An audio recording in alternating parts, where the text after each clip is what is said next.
Assalamu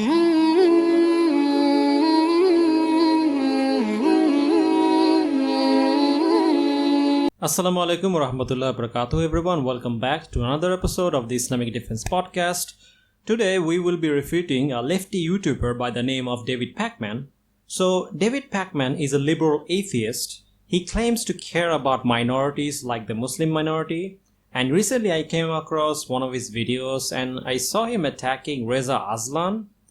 Now personally I don't care about Reza Aslan because when I think of Muslim apologetics, I think of Hamza Zorses, Abdullah Al-Andalusi, Muhammad Hijab, Zakir Naik, Shibir Ali, Adnan Noshid, Brother Mansour and Brother Hashem, Sheikh Ahmed Didat, etc.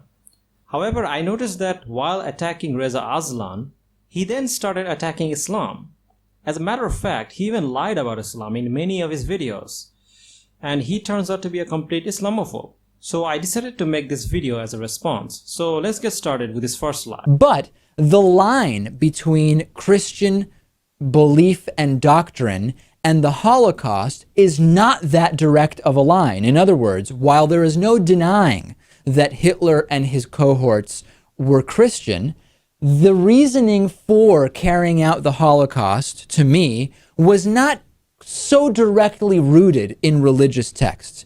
However, if we look specifically at Islamic suicide bombing, there is little to no denying that the texts themselves, Lewis, promise this afterlife with the virgins, and they glorify martyrdom, and you can very directly connect the text to the actions. Does this mean that all Muslims are bad people? Of course not. Does this mean that there aren't moderate Muslims? Of course not.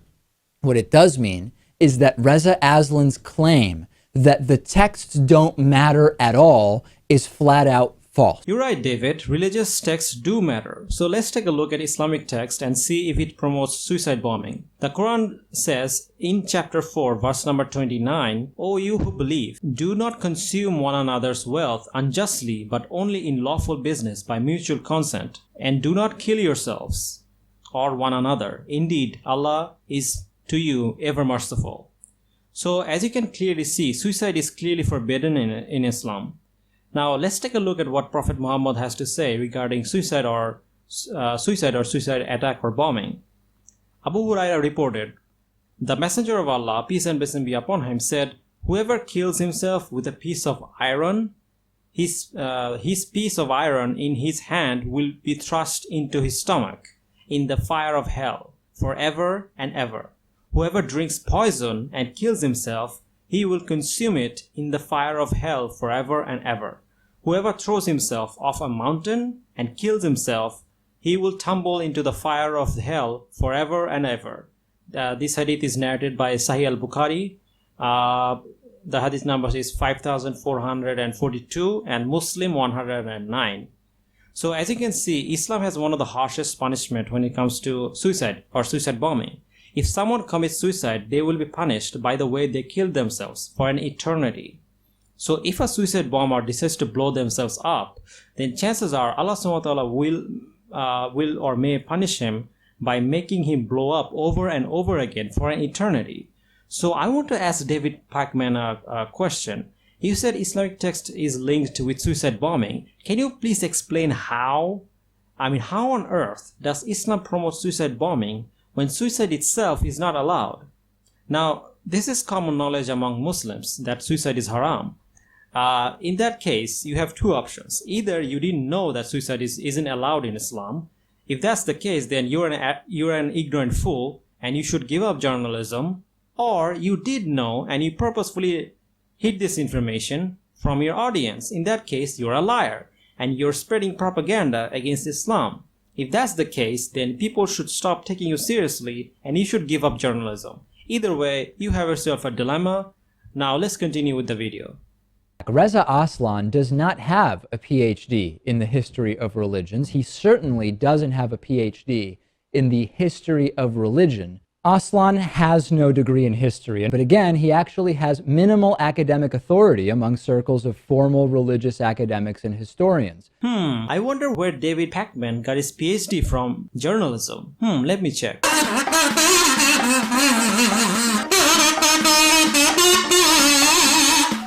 I found it quite ironic that he attacked Reza Aslan and his qualification, and yet he himself does not have a degree on journalism or on politics. What's interesting is that a few years ago he invited an ex-Muslim activist named Sarah Haidar on his show to promote one of her articles. And along those lines, you co-authored a very interesting article after Reza Aslan became quite well known in many circles as a sort of defender of the faith. You wrote a very specific and precise critique of some of the things he was saying, and you felt, and I don't want to put words in your mouth, but sort of to open up this discussion, you felt that he was being misleading about Islam and women's rights, Islam and the desire for Sharia law, and a number of other issues. Now, it's interesting that he spent like 5 or 6 minutes attacking Reza Aslan for not having a PhD in Islamic histories, but he's fine with Sarah Haidar, who is not an Islamic scholar, has no background in Islamic literature. By the way, I want to clarify, Reza Aslan is not an Islamic scholar in any way, shape or form. He often claims that he is, but he's not. However, he's not giving fatwa the last time I checked. However, that has nothing to do with his argument. Attacking his qualifications is nothing but a cheap ad hominem attack. Instead of wasting our time for like 5 to 6 minutes, he could have just gone straight to the argument. Either way, let's continue. Beyond his debatable status as a working scholar of religion and the way that he represents his degrees, the more important problem is the substance of Aslan's commentary and rhetoric. He goes out of his way to defend organized religions, more so Islam and the Muslim world, in ways that are often inconsistent with a realistic understanding of religion's relationship to modern society, to say the least. Let's begin with Reza Aslan's numerous dubious claims about female genital mutilation in the Muslim world, sometimes incorrectly known as female circumcision. Reza Aslan has denied that female genital mutilation has any sort of connection with Islam. In 2014, Bill Maher made some comments on his show about Islam and mentioned FGM. Afterwards, Aslan appeared on CNN to respond to Bill Maher. Frankly, when it comes to the topic of religion, he's not very sophisticated in the way that he thinks. I mean, the argument about the female genital mutilation being an Islamic problem is a perfect example of that. It's not an Islamic problem, it's an African problem. On this map, which Aslan posted to Twitter, we can see the 29 countries in Africa and the Middle East that UNICEF chose to study because of their high percentiles of FGM within their entire female population. Aside from whether the countries are geographically in Africa, of the 29 countries studied, most with an FGM problem are majority Muslim. The countries with the top 4 largest percentages of FGM are all majority Muslim. Here he is committing the fallacy of composition. Just because FGM is a problem in some part of the Muslim world doesn't mean it's a problem for the whole of the Muslim world. As a matter of fact, we have direct evidence that it is not a problem for the Muslim world only. According to a study from Ben Gurion University of Negev, Israel, shows that in 1980s, 6 Bedouin tribes were found practicing FGM. Along with them, and many were from the Jewish tribe from Ethiopia. So as you can see, FGM in the past have been practiced by Jews from Ethiopia. This evidence proves that this is not a Muslim-only problem. And this completely contradicts his theory that this is a Muslim problem. Also, in that same data, Ethiopia is mentioned, and Ethiopia is a Christian majority country, which also contradicts the idea that this is a problem for the Muslim world only. According to that same UNICEF report that Aslan cites, Muslim women from a variety of the African countries say that FGM is their Islamic duty. Here he is committing the appeal to common belief fallacy. Just because a lot of people believe something doesn't make it true. Just because many Muslim women believe that FGM is their religious duty doesn't mean it's true. It's like saying because most people in the world believe that Amazon provides good service, therefore Amazon provides good service. This is obviously fallacious. I mean, you have to show why most people believe Amazon provides good service. You cannot use people's belief or faith as evidence for something. There are definitely Islamic experts and leaders who explain that Islamic scripture mandates, condones, or at least fails to prohibit FGM. Muhammad said, quote, "Circumcision is a sunnah tradition for the men and makruma, an honorable deed, for the women." The most often mentioned narration reports a debate between Muhammad and Habiba. This woman, known as an exciser of female slaves, was one of a group of women who had immigrated with Muhammad. Having seen her, Muhammad asked her if she kept practicing her profession. She answered affirmatively, adding, quote, "unless it is forbidden and you can order me to stop doing it," quote. Muhammad replied, quote, "yes, it is allowed. Come closer so I can teach you. If you cut, do not overdo it, because it brings more radiance to the face and it is more pleasant for the husband." This hadith where the Prophet says circumcision is a tradition for man and honorable for woman from Musnad Ahmed 20,195 is graded as daif or weak by Ahmed ibn Hanbal himself. Now, Ahmed ibn Hanbal is not some modern day Muslim apologetics like Reza Aslan. He lived in the 7th century Baghdad. And as for the second hadith and the debate between Atiyah, which can be found in Sunan Abu Dawud 5271, is also weak. It has been graded weak by Abu Dawud himself. He said that, and I quote, "The narrator Muhammad ibn Hassan is unknown and this narration is weak." And again, Abu Dawud is no modern day Muslim apologetics. He's an Islamic scholar from the 8th century. Now, I want to ask a simple question to David. Why are you using weak hadith to make your case? Either you're ignorant of the difference between a sahih or a daif hadith. In that case, you really should give up journalism because this is a common sense among Muslims. Or you do know and did not share this information to spread propaganda and lies against Islam. In that case, you're a liar, and again, people should stop taking you seriously and you should give up journalism. Either way, again, you have yourself another dilemma. However, let's continue. Nowhere else in the Muslim majority states is female genital mutilation an issue. Outside of Africa, nowhere else in the Muslim world is FGM an issue. This is an incredible statement because not only is FGM a problem in Muslim countries outside of Africa, FGM is almost exclusively a Muslim problem outside of Africa. Here he is committing the cherry-picking fallacy. He is only picking countries with majority Muslim population. According to a study by womenshealth.gov, researchers estimate that there are over 530,000 women in America who have went through FGM or is at risk of FGM. Now, last I checked, America is not part of the Muslim world. Also, according to a report by The Guardian, in the United Kingdom, there are estimated 137,000 women and girls living with FGM in England and Wales, according to a research by City University. According to the research, most of these women came from Africa. Practically all FGM outside of Africa is practiced by Muslims in the Middle East and Asia. Here is every country outside of Africa that has a significant FGM problem. They are all majority Muslim countries except for 5. And in those 5, the FGM is only practiced by the Muslim communities within the country.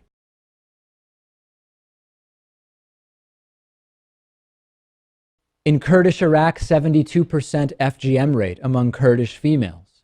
In Indonesia, a 98% FGM rate among Muslim Indonesian females. Indian Bohras, a 90% FGM rate among Shia Muslim Bohra females in India. In Malaysia, a 93% FGM rate among Muslim Malaysian females. In Thailand, FGM is practiced by Thai Muslims. And in Yemen, there is a 30% FGM rate among Yemeni females. He is also lying about Afghanistan. Although Afghanistan have many issues, but FGM is not one of them. According to one report by SRHR, FGM it's culturally not acceptable and it's mostly not practiced. You can also see the same thing in an UNICEF report. And inshallah, I'll post the link below so you can check it out. Now, I couldn't find the report that he mentions on the screen anywhere. It's also not mentioned in his description of this video. I wonder why. However, FGM is practiced in Pakistan by only 2 communities, mostly by the Bohri and the Shidi community. Now, the Bohri are a Shia community, so they do not represent the Sunnis. It's important to note that both the Bohri and the Shidi communities migrated to Pakistan, so they are not local. And it is not a native Pakistan issue. The Shidi community also migrated from Africa. He also lied about Tajikistan According to one human rights report, although Tajikistan has many corruption and other issues, FGM is not one of them. There is also no recorded reports of FGM in Tajikistan. He also lied about Bahrain as well. According to one report by UNHCR, there are no reported cases of FGM in Bahrain. Only a minority Kurdish population practice FGM in Iran. They are Sunni and follows the Shafi school of thought. As I mentioned on the channel before, Shafi school of thought is the only one which makes FGM obligatory. However, the practice has decreased in the country. Oddly enough, he never mentioned that part. As for Jordan, it's also a minority issue. According to one report by the Daily Star, only one small town has reported this practice. This is mostly practiced by Bedouin tribes that came from outside of Jordan. Now again, he lied about Palestine. I went to the source that he mentioned in the video and I found no mention of Palestine anywhere. So David, why are you continuously lying? Again, I used your own research data, and Palestine was never mentioned there. Again, I'll post the link below. You can check it out. And he lied about Qatar as well. I mean, he's lying constantly. So, according to a lengthy report by UNDP, FGM is not practiced in Qatar. It is outright rejected by the Qatari citizens. Again, David, why are you lying about Muslim countries? He lied about Syria as well. According to one research by NFGM European Network, after going through an extensive study, researchers found no evidence of FGM being practiced in Syria. Again, David, why are you lying about Muslim countries? FGM does exist in Kurdistan, however, the practice has decreased by a whole lot. According to research, FGM does exist in Oman, however, the research study is questionable since only 200 women were questioned out of 2 million women or less. Now, in the UAE, it is also in the minority. Out of 200, only 34% said it was practiced on them. Again, out of 3 million, only 200 were asked. So you cannot generalize based on only 200 women. So it's in the vast minority. He lied about Kuwait as well. According to our research by UNICEF, FGM is not practiced in Kuwait. Again, I'll post the link below. You can check it out. FGM does exist in Iraq. It has very little presence. However, it has very little presence in Saudi Arabia. According to one study, only 18% of women went through FGM in Saudi Arabia, in a hospital in Saudi Arabia, out of 1,000 or 500 women, I think, either way. But most of the women were immigrants from African countries. So we can see that this is not a local issue in Saudi Arabia. Local Saudi Arabians don't practice this. This is again an African problem, and which proves Reza Aslan right.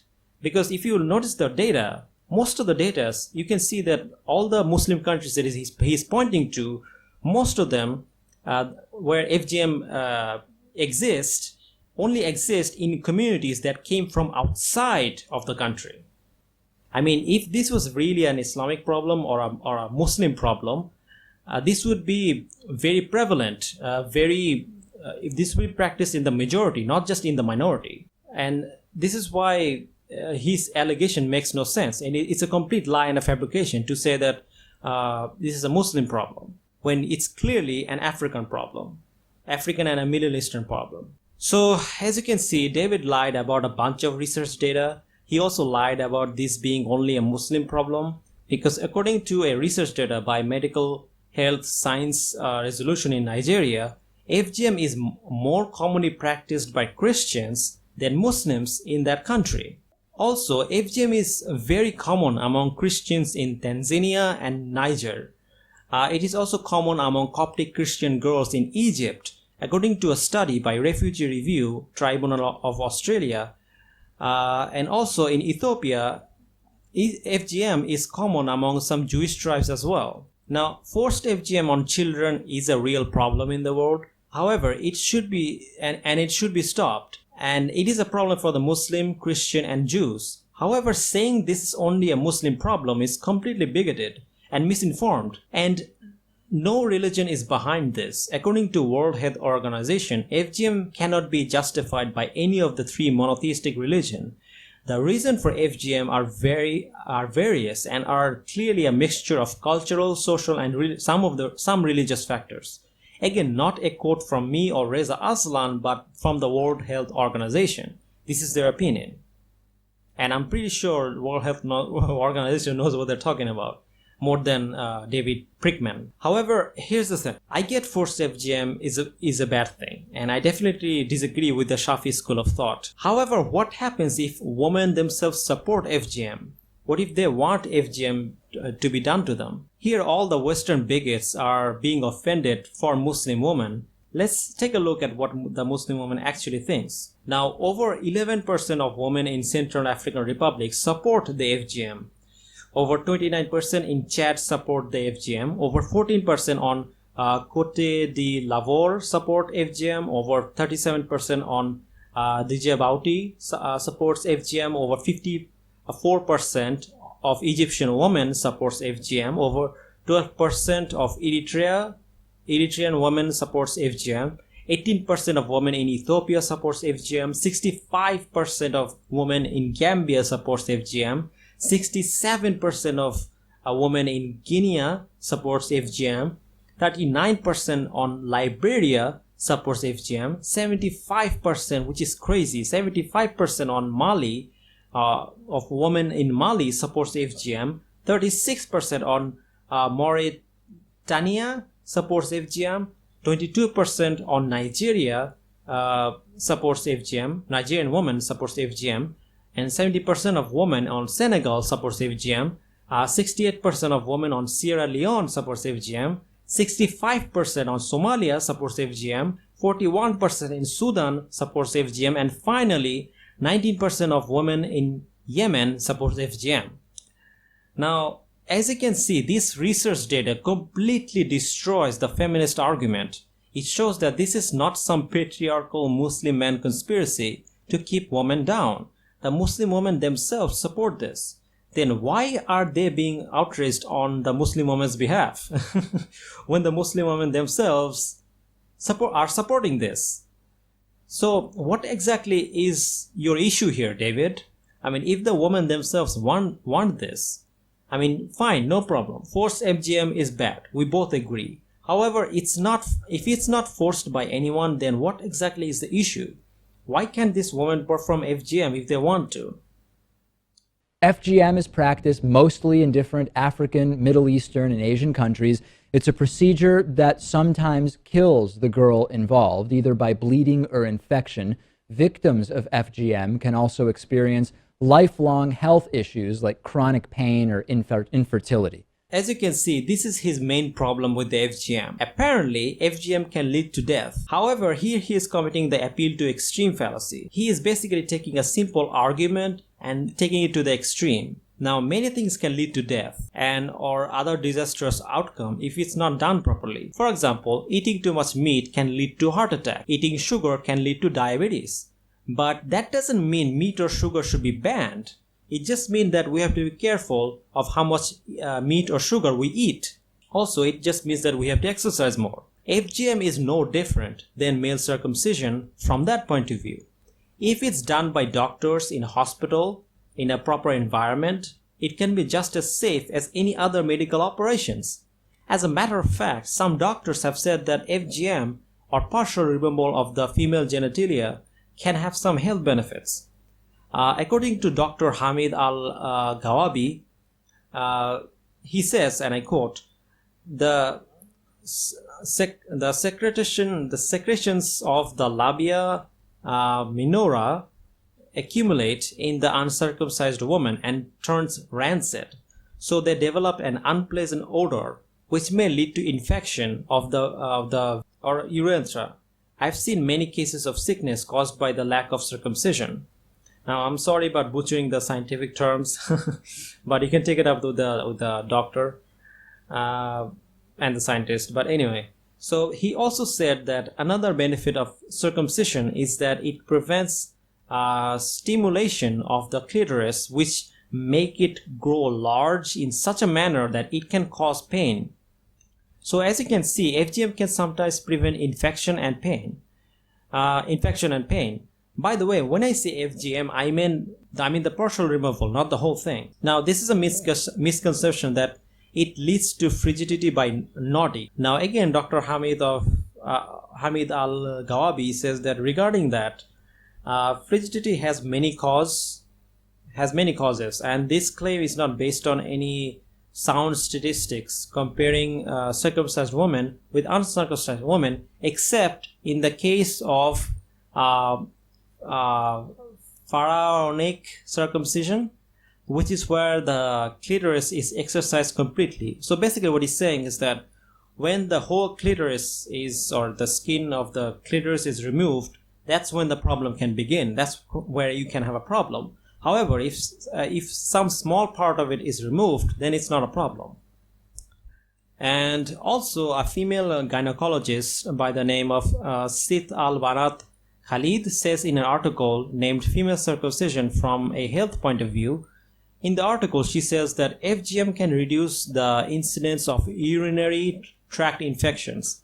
Now, it can also reduce the incidence of infections of the reproductive system. She also said that it prevents unpleasant odors which can result from foul secretions beneath the prepuce. So I'm sorry if I'm butchering the scientific terms, but yeah, this is what they said.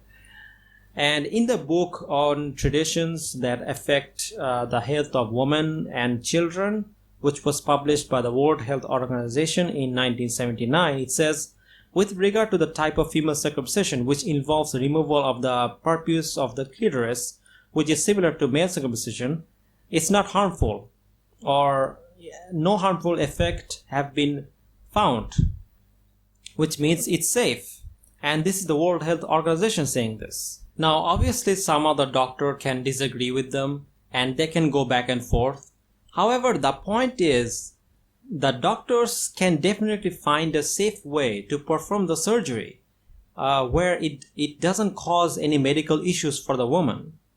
However, in countries like USA or in the UK, FGM is completely or partially banned. As I showed you from the UNICEF research data, a large majority of women support the FGM, which means that if they go to these countries, they won't be able to perform FGM even in a safe way. This is extremely problematic because according to David's own liberal principles, the women should have the right to do what they want with their own bodies.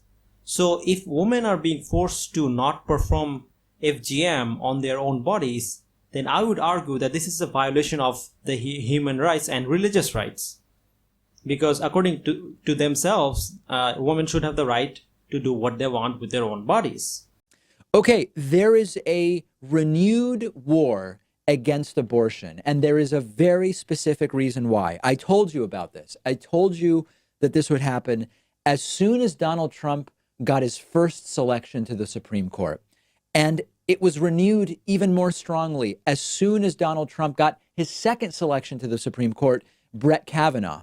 The religious right, the social conservatives, the anti-choice activists, they have seized upon the reality, and it is a reality, that they have a potential opportunity here with this Supreme Court to undo decades of progress on abortion rights, also known as medical rights, also known as women's rights, also known as legal medical procedures. Now, as I showed before that there are many women who support FGM, then why is it that when America bans abortion, it's wrong, and yet when that same America bans FGM, all of a sudden it's okay? This is a complete contradiction. Either women should have the right to their bodies or not. It can be both true at the same time. I mean, why is it okay to force FGM laws on women, and yet it's not okay to have anti-abortion laws? This is a complete contradiction, and I think it's a valid question to ask. With that, I'll end the video. Thank you guys for watching. Jazakallahu khairan. Assalamu alaikum wa rahmatullahi wa barakatuh.